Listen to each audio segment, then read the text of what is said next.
How's it going, everyone? My name's Luis, and this is Stela. It's a 2D puzzle platformer from Skybox Labs for the Xbox One, PC, and Apple Arcade. They were kind enough to reach out and offer to sponsor a preview for this. I wanted to review this originally, but I figured it's probably best not to review something that's directly sponsored because of the conflict of interest, so that's why this isn't a review. Instead, I wanted to share my first impressions as I played through it on my Xbox One X. Now, before I get into the actual gameplay, Skybox Labs is an interesting studio to know.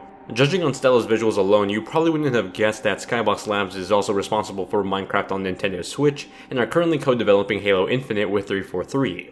That's truly impressive, and it only got me more excited to dive into Stela. Upon starting, I was immediately hit with familiarity. Stela gives off the same feelings of isolation, curiosity, and despair as Limbo and Inside did. Like those titles before it, Stela is a melting pot of puzzle platforming with environmental storytelling. You play as this girl in this withering world. It's filled with creatures lurking in the darkness just waiting for you to make a mistake and end your very existence.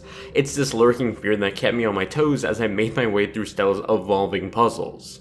These puzzles take place in an ever-fascinating environment that felt both large and abandoned. Where I think Limbo and Inside focus on getting up close and personal with their protagonist, Stela takes a long-shot approach where you're not only seeing your character, but so much of the world you're exploring. In combination with the 2.5D visuals, I fell in love with it. The mix of 2D and 3D assets with a well-rigged cinematic camera created these beautiful shots that left a lasting impression on me. As I left one area and entered a new one, I'd be overtaken by the marvelous display. As for the puzzles themselves, they range from interacting with the world to figuring out the right timing to approaching another character. Although they felt easier at first, they started to progress in complexity as I made my way through the 2-hour game. Some puzzles had me interacting with a 2D environment in a 3D perspective, while others had me timely base my interactions so I wouldn't be discovered by the many monstrous creatures I came across. Over the course of 2 hours, I found Stela to be intriguing, riveting, and fascinating.